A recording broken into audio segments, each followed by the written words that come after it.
Morning জয়নিতে সুপ্রভাত বন্ধুরা। সকাল সকাল আবার একটা নতুন ব্লগ নিয়ে হাজির হয়ে গেছি। এখন মা আমি তিনজন চলে যাচ্ছি গাড়ি নিয়ে। কোথায় বলো তো? একটু শপিং করতে। সকাল সকাল বেরিয়েছি। এখন বাজে কটা? এখন বাজে সকাল 9:30 আর আমরা তাড়াতাড়ি বেরিয়েছি। সকালে তো ব্রেকফাস্ট হয়ে গেছিলো, আর হওয়ার পরে বেরিয়ে গেছি। আবার রান্না করতে হবে, তাই ওখানে একটু ভিড় হয়। এটা হচ্ছে আর্মি এরিয়া। আমরা যাচ্ছি আর্মি ক্যান্টিনে কিছু কেনাকাটা করতে, কারণ ওখানে তো ভিডিও যা নেওয়ার কথা ছিল আমাদের সব কিছু নেওয়া হয়ে গেছে। তারপরে তোমাদের একটু দেখাচ্ছি। এখন আমি চলে এসেছি বাড়ি। এসে ফ্রেশ হয়ে যে রান্না বসিয়ে দিয়েছি। এটা হচ্ছে মশলা কলা ভাজা। মা কলা দিয়েছিল, সেই কলাটা ছিল, তো কাঁচকলাটা ফ্রাই করে নিচ্ছি। আর এখানে সেদ্ধ ভাত বসিয়েছি। মেয়ে অনেক দিন থেকে বলেছিল, কার একটা ভিডিও দেখেছিল ডিমের ভর্তা খাচ্ছে, সেই জন্য আমাকেও বানাতে হবে। তাই আলু সেদ্ধ আর এই যে মশলাদার কাঁচকলা ভাজা আর বড়ি ভাজবো। টমেটোকে একটু পোড়া করব। বড়িটা হচ্ছে আলু মাখা করতে দেবো।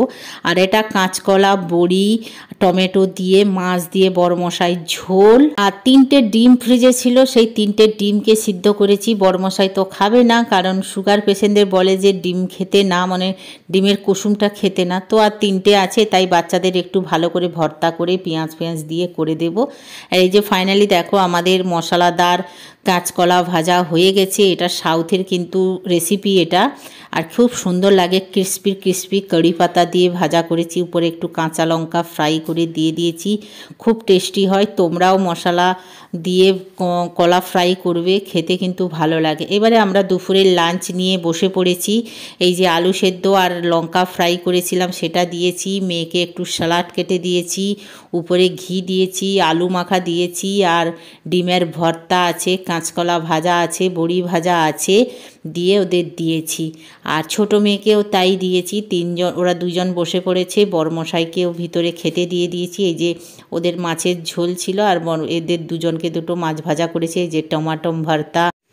বলো, আমার মেয়ে প্রথমবার ডিমের ভর্তা খাচ্ছে। কেমন হয়েছে খেয়ে বলো। সবগুলো ওর পছন্দের রান্না করেছি। মুখ থেকে আবার ঘুরিয়ে নিয়ে চলে আসে। দেখো ডিমকেই গড় করছে।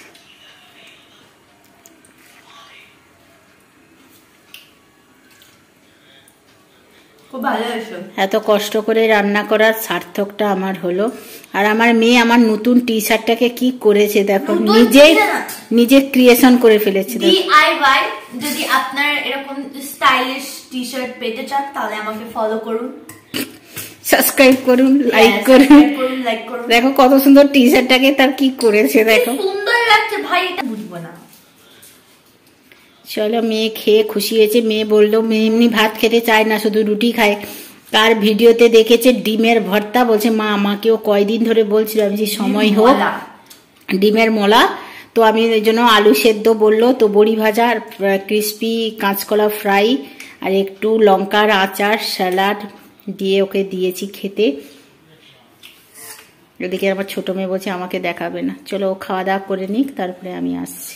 গুড ইভিনিং, শুভ সন্ধ্যা, জয় নিতাই বন্ধুরা। এখন ঠাকুর ঘরে আছি। এখন আমি সন্ধ্যাবাতি দেওয়া হয়ে গেছে, সন্ধ্যা দিয়ে দিয়েছি। আর দেখো কত সুন্দর করে সাজানো গুছানো সন্ধ্যা দেওয়া। সন্ধ্যাবাতি দেওয়া হয়ে গেছে। বাইকটায় লাইট এখনো অন করিনি। আর দেখো কি সুন্দর অন্ধকারে নেবু ফুলগুলো কি সুন্দর জল করছে, সাদা করছে। আর গার্ডেনে না ট্রিটমেন্ট করতে পারছি না, কারণ বড়মশাই অসুস্থর জন্য গার্ডেনটা আমি একদম ঠিক মতন টাইম দিতে পারছি না। লাইটটা জ্বালিয়ে দিয়েছি। এবার দেখো গাছগুলো কীরকম শুকিয়ে গেছে। আমি জল দিয়ে দিচ্ছি, এক হাতে ভিডিও করছি আর এক হাতে আমি জল দিচ্ছি। জল দিয়ে তারপরে তোমাদের দেখাচ্ছি যে কি সুন্দর গার্ডেনগুলো আমার নষ্ট হয়ে গেছে। দেখো স্ট্রবেরিতে আমাদের স্ট্রবেরি হয়ে গেছে। আগে স্ট্রবেরিগুলো তো আমার জন্যই সব নষ্ট হয়ে গেছিলো। আবার বড়মশাই লাগালো, নিজেই অসুস্থ হয়ে পড়লো।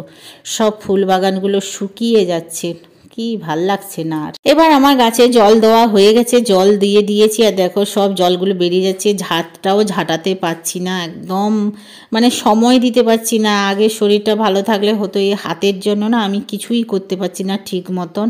চলো তাড়াতাড়ি নিচে চলে যাই। আবার নিচে এসে দেখি না আমার দুই মেয়ে মশলাদার ম্যাগি বানাচ্ছে। আমি বলছি বাপরে, আমার মেয়ে দেখো কত সুন্দর ম্যাগি বানাচ্ছে। পেঁয়াজ দিয়ে দিয়েছে, দিয়ে বলছে মা তুমি কি খাবে। এর ম্যাগির নাম নাম হচ্ছে কোরিয়ান্ডার ম্যাগি, মানে ধনিয়া পেঁয়াজ রসুন আদার পেস্ট দিয়ে ম্যাগি বানাচ্ছে। হ্যাঁ, এ সুন্দর ম্যাগি বানায়, পাস্তাও বানায়। আমি যখন না থাকি না, এরকম বানিয়ে ওরা খেয়ে নেয়। আর এই যে ম্যাগির লুকটা দেখো, খুব সুন্দর একটা সেন্ট বেরোচ্ছে। চলো ওরা খেতে থাকুক, আর আমি তোমাদের সাথে বকর বকর করতে থাকি।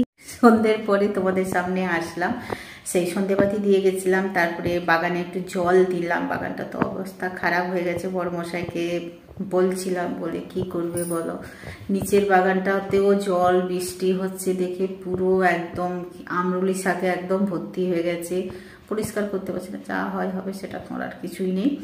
আর সন্ধ্যের সময় যখন এসে দেখি না ওরা ম্যাগি বানাচ্ছিল, তোমাদের একটু দেখালাম, ওরা ম্যাগি বানিয়েছে, দিয়ে ওরা বাবা মেয়ে 3 জন খেয়েছে। আমি এতটা ম্যাগি ইচ্ছে করে খেতে, ইচ্ছে করে ম্যাগি খেতে ভালোবাসি আমি, ম্যাগি চাউমিন, কিন্তু অপারেশনের পরে না ম্যাগি খাওয়ার পরে পেটের মধ্যে অসহ্য জ্বালা টাইপের হয়, ওই জন্য খেতে চাই না, ইচ্ছে করে না। যখন খুব কষ্ট হয়, রান্নাবান্না করতে ইচ্ছে করে না, তখন হয়তো 1 দিন রাত্রে ম্যাগি করে খেয়ে নিই। তো আজকের মেয়ে পেঁয়াজ রসুন দিয়ে বানিয়েছিল বলে আমি আর কিছুই খেলাম না। তো মেয়ের সঙ্গে আর কি করছিলাম, মেয়ে বলছিল মা তুমি খাবে কেন, তুই তো সব দিয়ে দিলি আর আমি কি খাবো, আমাকে তো ভালোবাসিস না, শুধু বাবাকে ভালোবাসিস, তাই বাবাকে খাওয়ালি। তো ওই সব ম্যাগি খাওয়ার পরে ওরা রাত্রে কেউ খায়নি, তখন বেজে গেছিলো 8:30টার মতন হয়ে গেছিলো, ম্যাগি বানিয়েছিল। তো খাওয়ার পরে রাত্রে কিছু খায়নি, বললো যে রাত্রে একটু চা বা কফি দিয়ে দিবে, তাতেই হয়ে যাবে। তো ওই জন্য রাত্রে কেউ কিছু খেলো না, তো আমি খেয়েছি। দুপুরের তরকারি ছিল, আর দুপুরের তরকারি দিয়ে আমি একটু মুড়ি খেয়ে নিয়েছি। তোমরা তো সবাই জানো মুড়ি খেতে খুব ভালোবাসি, কিন্তু অপারেশনের পর থেকে মুড়ি খাচ্ছিলাম না, ভাবছি আর মুড়ি খাবো না। ডাক্তার বলছে যে আমার ওয়েট বেড়ে যাচ্ছে বলে, প্রতি মাসে 1.5 কিলো করে ওয়েট হয়ে যাচ্ছে। ননভেজ খাচ্ছি না, ভাজাভুজি কিচ্ছু খাচ্ছি না, তাও আমার ওয়েট বেড়ে যাচ্ছে। ওই জন্য ভাবছি মুড়িটা খাবো না, ওটস খাবো। ভাবছিলাম ওটস বানাবো, যদি ওরা খেত তাহলে ওটস বানাতাম, আমি আর বড়মশাই ওটস খেতাম। কিন্তু ওরা যখন খেলো না, তাহলে আমি অল্প করে একটু মুড়ি খেয়ে নিয়েছি। মুড়ি আমাদের খাওয়া দাওয়া হয়ে গেছে। এখন খাওয়ার পরে মেয়েরা তো পড়াশোনা করে, বড়মশাই নিচে, আমি একটু খাবার পরে এসে একটু মেয়েদের কাছে বসি, একটু 10 মিনিট 1/2 ঘন্টা মতন থাকি, ঘুম পেলে আবার নিচে চলে যাই। তো এই জন্য তো চলো বন্ধুদের সাথে একটু বকর বকর করে নিই। আর দুপুরে তো মেয়ে খাওয়া দাওয়ার পরে এতটা খুশি হয়েছে, খাওয়া দাওয়া দেখেও কোনোদিন ডিমের ভর্তা মলা খায়নি, তো শুধু ডিম সিদ্ধ ভাজা তরকারি এইসব খেয়েছে। তো কয়েকদিন ধরে বলছিল মা আমাকে একটু ডিমের ভর্তা খাওয়াবে। আমি বলছি ঠিক আছে, আমি একটু খাওয়াবো। ও এমন সময় হয় ও পড়তে চলে যায়, ও মানে ভাত খেয়ে ও পড়তে যায় না। তো আজকে যেহেতু ছুটি ছিল, ছোট মেয়েও যেহেতু বাড়িতে ছিল, তো ক্যান্টিনে গেছিলাম। ক্যান্টিন থেকে আসার পরে ফটাফট করে আলু সেদ্ধ আর সেই সব দিয়ে ফটাফট করে রান্না করে নিয়েছি। বড়মশাই তো এগুলো আলু ফালু কিছু খায় না, ওর জন্য তো একটু মাছের ঝোল করে দিয়েছিলাম, ওই খেয়েছে। মেয়ে খুশি তো আমি খুশি। বাচ্চারা খুশি হলে না, হাজার কষ্টের মধ্যেও যখন কিছু বানিয়ে দেওয়া হয়, ওরা যখন খুশি হয় খুব ভালো লাগে, খুব আনন্দ পেয়েছি। হাজার কষ্টের মধ্যেও বাচ্চারা খুশি হয়েছে, আমার এটাই ভালো। আমার তো এই 4 জনই আমরা, আমার জগৎ এইটাই। তাহলে চলার বেশি বক বক করবো না। তোমরা সবাই ভালো থাকো, সুস্থ থাকো। তোমরা আমাকে একটু সাপোর্ট দাও, ভালোবাসা দাও, যাতে আমি এগোতে পারি বা এই প্ল্যাটফর্মে আমি থাকতে পারি। অনেক আশা নিয়ে এসেছিলাম, জানি না কি হবে, সব গোবিন্দের ইচ্ছাই ছেড়ে দিয়েছি। ভালো থাকো, সুস্থ থাকো। গুড নাইট, জয় নিতাই। আবার একটা নতুন ব্লগে দেখা।